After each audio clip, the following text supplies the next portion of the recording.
Hello everyone. In this video, we are going to discuss very briefly kind of a quick summary of whatever we have discussed in the our profitability analysis series so far.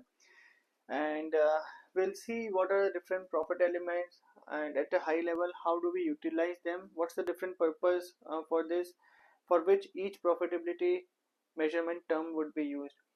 So at a high level, as we have seen, right, starting you will have the revenue from operation, which is the revenue from your core business activity. From that, we will deduct the cost of goods sold, which is the direct expenses related to the production, which includes the direct material, direct labor, other direct expenses, right? And you deduct that, you get the gross profit. Now, from the gross profit, you deduct the other operating expenses, like other expenses which are required for the day-to-day operations of the business, which includes the indirect expenses like office rent, office furniture depreciation, salaries of your HR department, finance department, etc. Along with the depreciation you deduct, then you get your operating profit. From that, if you deduct or add or less your operating income and expense, that's where you get your EBIT, earning before interest and tax. Then you deduct interest, you get EBT, earning before tax. Then you deduct tax, then you get PAT. So that's how the generally this profit and loss statement flows, right? So let's quickly discuss or recap what we discussed about the different profitability terms and when to use what, like what does it show, and in which sense it will be beneficial to use which specific profitability measurement term, right? So gross profit, then we have operating profit,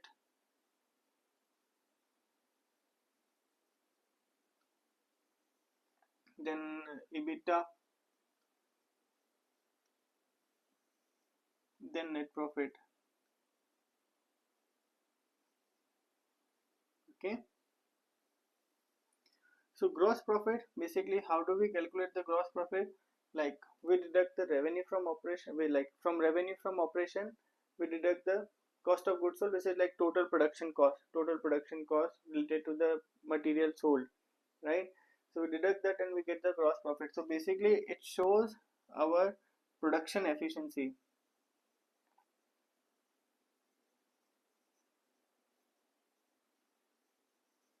It shows our business's production efficiency.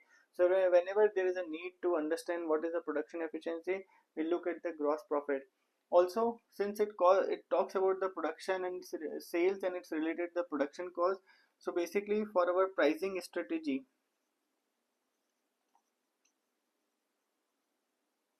for a pricing strategy purpose also, this gross profit analysis, gross margin analysis is used. If there are two companies, one is earning more profit, one is earning less gross profit, so we can assume that okay, one company either may be able to sell the product at premium, right? They may be able to charge the premium, okay, for their product. So such kind of pricing strategy can be analyzed, and then based on that the implementation can be done in a particular business to decide the prices of the product. And similarly for cost control purposes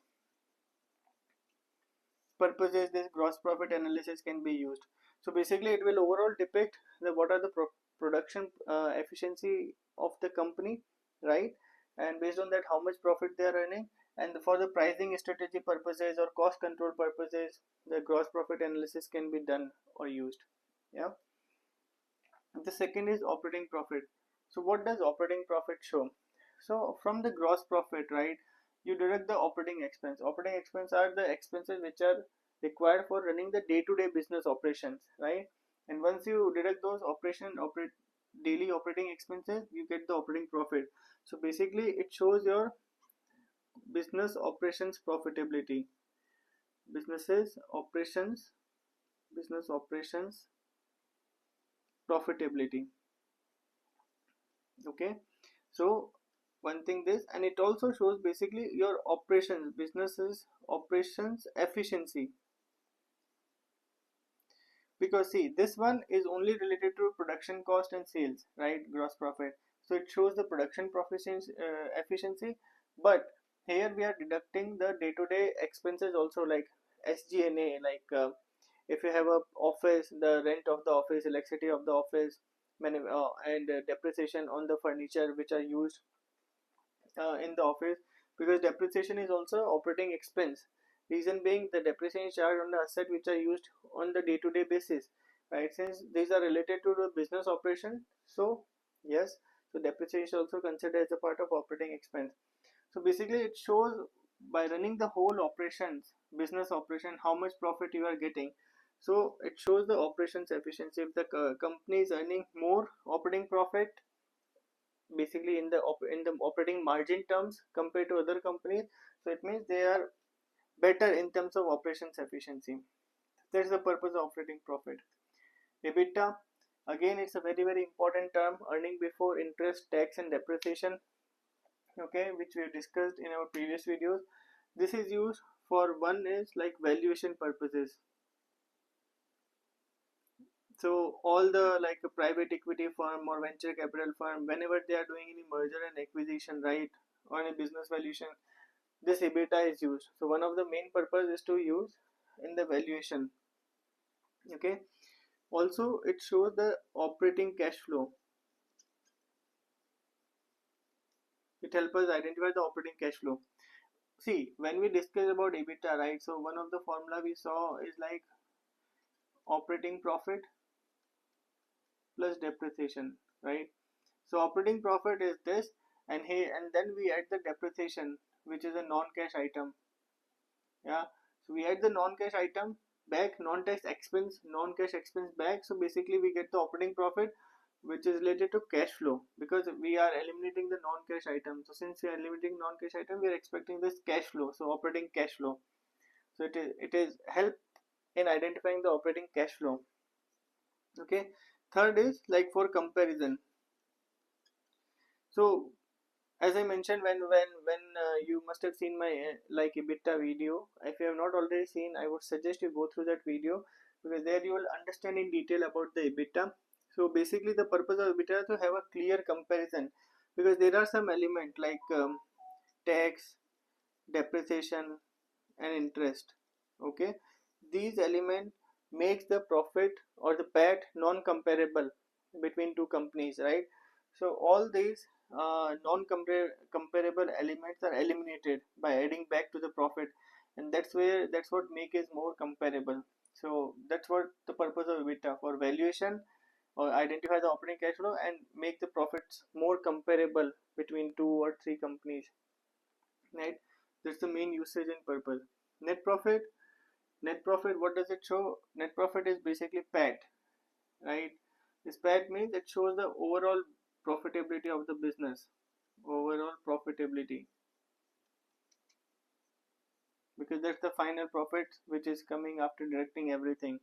Okay, since it is the final profitability figure, it is very relevant to shareholders, right? Because after deducting everything, whatever the profit is remaining, that's what shareholder will get. So it is important for the shareholder, and by using that, they will know, okay, how much earning they are having for themselves, and what's the expectation of dividend to be paid. So although dividend is not just dependent on this, because that's the decision that later needs to be taken by the management, whether that will be done, that will be issued or given or not. But at least they can understand what's the dividend sustainability in future, whether they will get the dividend or not. Even if they are not getting the dividend, but if their earning is increasing or earning is maintained, at least their investment value will increase. So that's why it is more useful for shareholders. Okay, so this is a quick summary about the profitability elements what we have: production efficiency, operating efficiency, valuation and operating cash flow, and this for shareholder overall profitability analysis purposes. This is the high level usage. If you know this statement, if you know the different element of this, by now I think you should be very efficient, or very, I would not say expert, but you should be very knowledgeable about what are the different terms are there, how do you calculate, how each different term shows the different analysis, help you do the different analysis. Okay, so with this, I think this profitability statement analysis we will be concluding, but we will be going into the more details about the balance sheet analysis. Then we'll be going into the multiple ratios to understand what are different ratios, And as we move on, then we'll take up the complex topics also, like business valuation, cash flow analysis, and the future cash flow analysis and all. And if you think that you have any topic which you want me to explain, please write it down in the comments and I'll take up those. And also, if you like my video, so please like, subscribe and share, and please provide your comment if you think any improvement is needed. Yeah, thank you, thanks a lot, see you in the next video, bye bye.